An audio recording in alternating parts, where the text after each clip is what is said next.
Quem está ouvindo, bate 3. Quem está ouvindo, não bate. Vamos chamar o primeiro, o próximo? Vamos chamar o próximo palestrante. Gente, o primeiro palestrante de hoje, ele é um cara que sabe, ele participa de muitos conselhos. Muitos conselhos, senhor.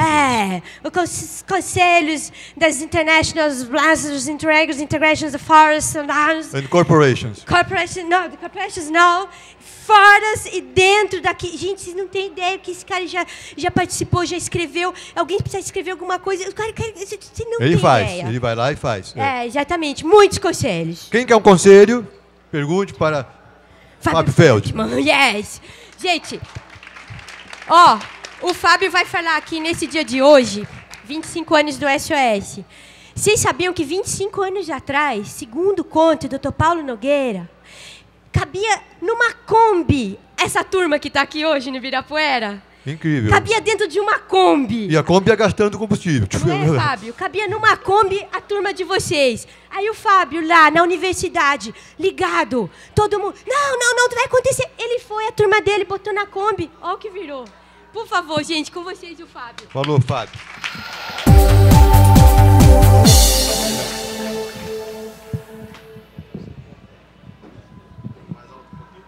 Acho que tá bom, né? Bom, pessoal, boa tarde a todos. Em primeiro lugar, obrigado por estarem aqui na hora do almoço. Eu sei que isso é a prova mais efetiva possível de amor. Eu vou contar um pouco a história da SOS Mata Atlântica dos últimos 25 anos, mas também a história do movimento ambientalista. Quer dizer, nós éramos um grupo muito pequeno de pessoas, na década de 80, que tínhamos como principal objetivo de geração discutir no Brasil, em primeiro lugar, a implantação do regime democrático. Quer dizer, quando nós começamos a trabalhar o tema de meio ambiente, quer dizer, nós também lutávamos contra o regime militar, contra a ditadura. E havia muita coisa em jogo naquela época. Foi por isso que, no final da década de 80, em meados da década de 80, nós criamos uma entidade chamada Oikos. Oikos é a raiz grega da palavra ecologia, que é eco. Oikos, União dos Defensores da Terra. E havia muita dificuldade, a maior parte das pessoas, entenderem o que uma entidade como a Oikos fazia. E ela fez muita coisa. Era um grupo de muito poucas pessoas, até por uma razão muito importante, que nós vivíamos o regime militar e a Oikos tinha uma agenda que hoje continua muito atual. A primeira delas era a agenda nuclear, que naquela ocasião tinha muito a ver com a bomba brasileira. Havia um projeto de construir a bomba atômica brasileira e uma das grandes bandeiras da Oikos era não permitir isso. Inclusive, discutir as usinas nucleares. Pouquíssimas pessoas sabem que as usinas nucleares estavam sendo projetadas para a região da Jureia. E as pessoas me perguntam, Fábio, como é que você entrou nisso? Eu comecei a ter contato com a questão ambiental. Eu era estudante de administração de empresas e um livro marcou a minha geração que chama Limites do Crescimento. Esse livro foi o primeiro alerta no mundo que que colocou para a sociedade essa ideia de que o planeta tem limites. Agora, falar de limites no planeta na década de 70 era muito diferente de hoje, porque não tinha internet, não tinha televisão transmitindo ao vivo as imagens. Então, era quase uma figura poética falar do planeta. E eu acho que ainda tem que voltar à poesia para emocionar as pessoas. E aí foi formada a Oikos, participei da Oikos e participei de uma causa aqui em São Paulo que foi contra o aeroporto de Caucaia. Nos meados da década de 80, quando o Brasil já começava a democratizar, um grupo de pessoas se reuniu na Ilha do Cardoso e resolveu criar uma entidade que tinha um perfil diferente da Oikos. Eu diria que a Oikos era uma espécie de Greenpeace brasileiro. Quer dizer, era um grupo de pessoas muito pequena que tinha como objetivo chamar atenção para a agenda. E nós achamos que tínhamos que criar uma entidade um pouco diferente da Oikos, que era uma entidade que pudesse congregar ambientalistas, empresários, jornalistas, enfim, trazer uma outra agenda para o Brasil. E qual era a outra agenda para o Brasil? Era ter uma proposta diferente de desenvolvimento e de crescimento. Por que eu estou falando isso? porque uma das grandes lutas da Oikos foi contra a poluição de Cubatão. Hoje pouca gente lembra disso, mas nós tínhamos aqui em São Paulo, entre Santos e São Paulo, o principal distrito industrial do Brasil, era a maior arrecadação tributária do Brasil, e algumas denúncias estavam ocorrendo de que as crianças em Cubatão estavam nascendo sem cérebro, as crianças anencefálicas. Daí nós, junto com a Sociedade Brasileira para o Progresso da Ciência, e aqui eu quero assinalar, meio ambiente e ciência têm que andar juntos, quer dizer, nós temos que amparar as questões que nós colocamos em ciência, e daí a SBPC, Sociedade Brasileira para o Progresso da Ciência, junto com a Oikos e uma série de outras entidades, criaram uma entidade que chamava Associação das Vítimas da Poluição de Cubatão. E eu, inclusive, era advogado, recém-formado, eu ajudei a criar essa entidade, e para as pessoas terem noção, viu, Regina, de como mudou o mundo, quando nós fomos registrar essa entidade, quer dizer, houve uma recusa dizendo que essa entidade que estava sendo criada, CACA, para proteger a população e a saúde da população, era uma ameaça ao Estado brasileiro. Vocês vejam, isso há 20 e poucos anos atrás, e ninguém que está aqui jovem, eu tenho uma filha que é estudante de Direito, Paula, que está aqui, imaginaria que nós teríamos que ir para o Judiciário discutir a possibilidade de se criar uma entidade para proteger essa população. Enfim, a questão de Cubatão era o grande símbolo, veio para cá a Comissão Brundtland, formada pela primeira-ministra da Noruega, Gro Brundtland, visitou Cubatão naquela ocasião, e Cubatão virou o grande símbolo do mundo de o que não deve ser feito. E surgiu a ideia de desenvolvimento sustentável. Muitas pessoas me perguntam sobre a política.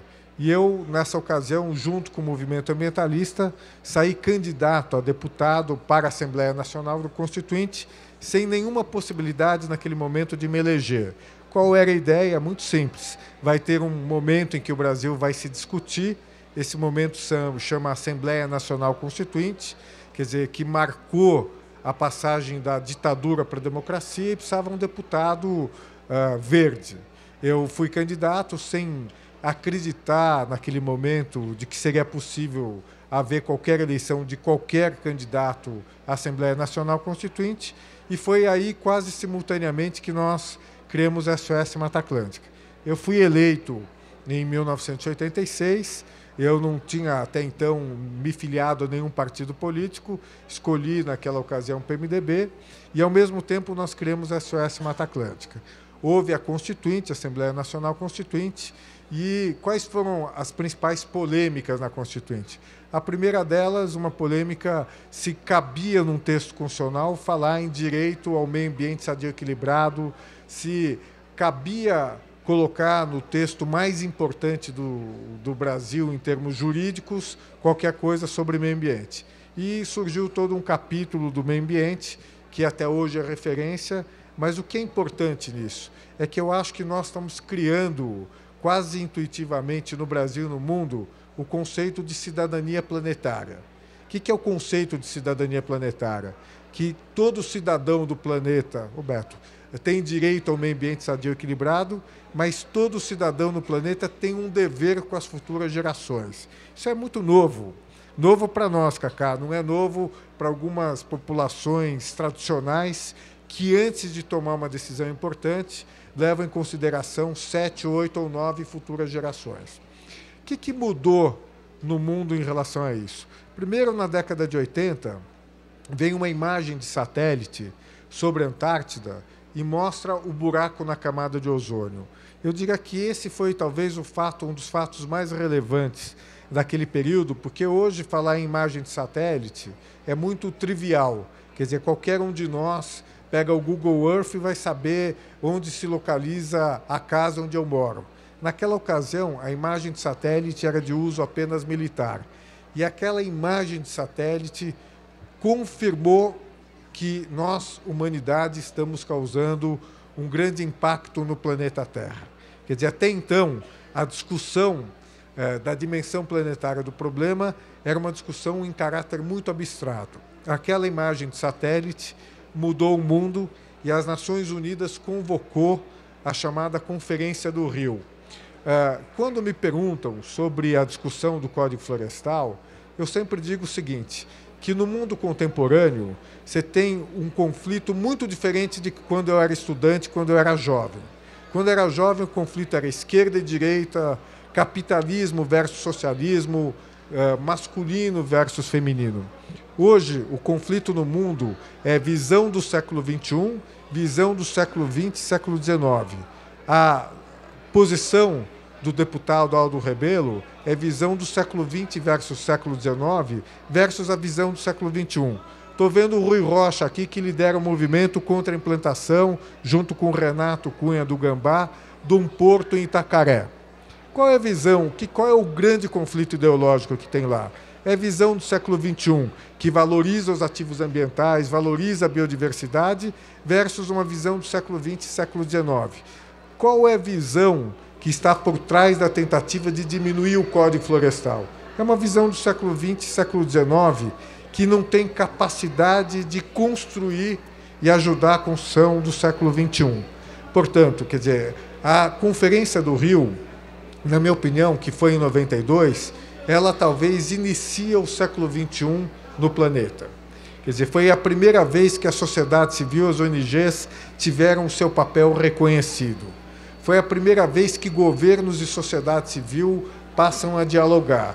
E foi a primeira vez, na minha opinião, em que essa ideia da cidadania planetária ela é colocada para cada um de nós. Quer dizer, a noção muito exata de que nós temos um papel. E quero começar, já que me faltam poucos minutos, dizer para vocês o seguinte. Quer dizer, o desafio das pessoas que estão aqui é o desafio de construir essa cidadania planetária e construir os pilares de uma visão do século XXI. Quer dizer, se no século XX, século XIX, especialmente no século XX no Brasil, no final, era construir uma democracia, quer dizer, eu acho que nós temos que ir muito além. E qual é a diferença do desafio dessa geração que está aqui com as outras gerações?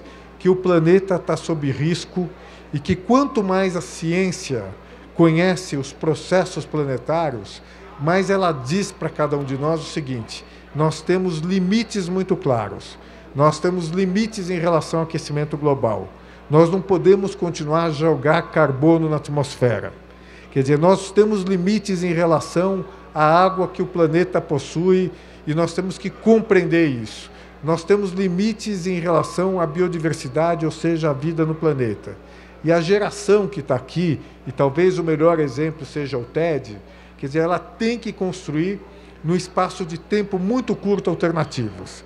Qual é o espaço de tempo que eu estou falando? Em relação ao aquecimento global, nós temos duas datas muito importantes, 2020 e 2050.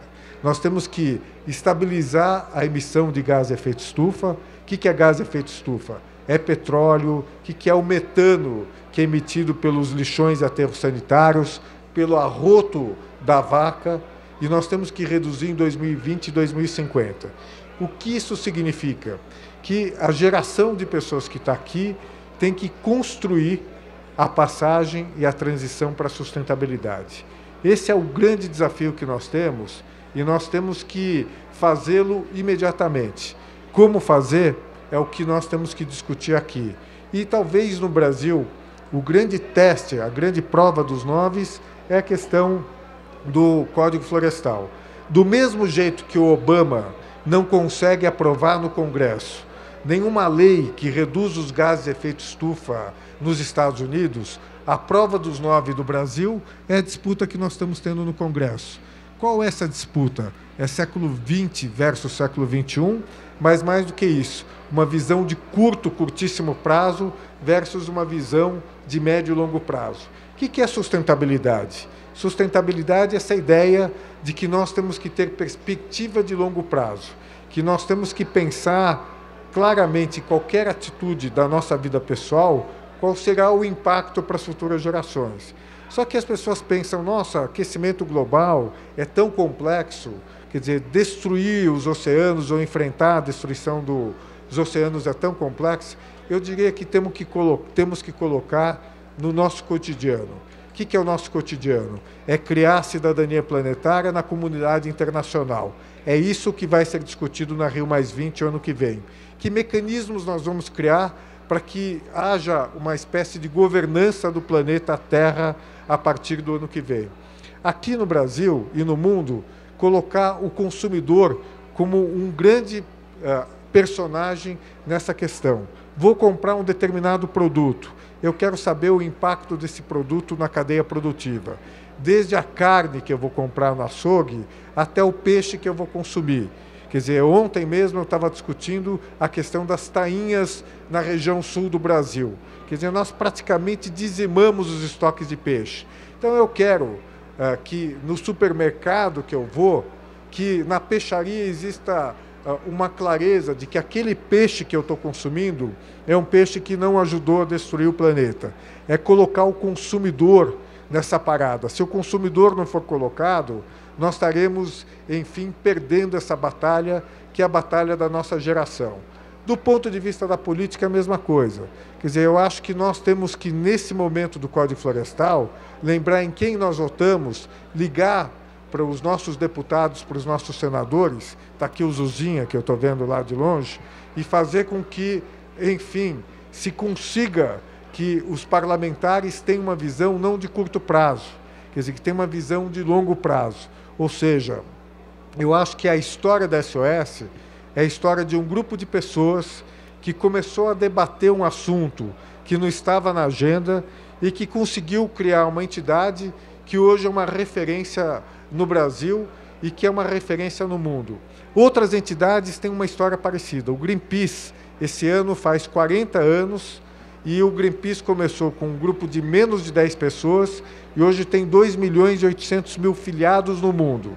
Quer dizer, o Greenpeace não recebe dinheiro nem de governo, nem de empresa. Então, o que nós temos que criar é essa cidadania planetária que depende de cada um de nós, nas questões mais básicas da nossa vida, o que eu compro, como eu compro, se eu preciso comprar, se eu não preciso comprar, como eu vou descartar o lixo que eu gero na minha casa, como exigir, eventualmente, que a empresa coloque um produto que possa ser reciclado.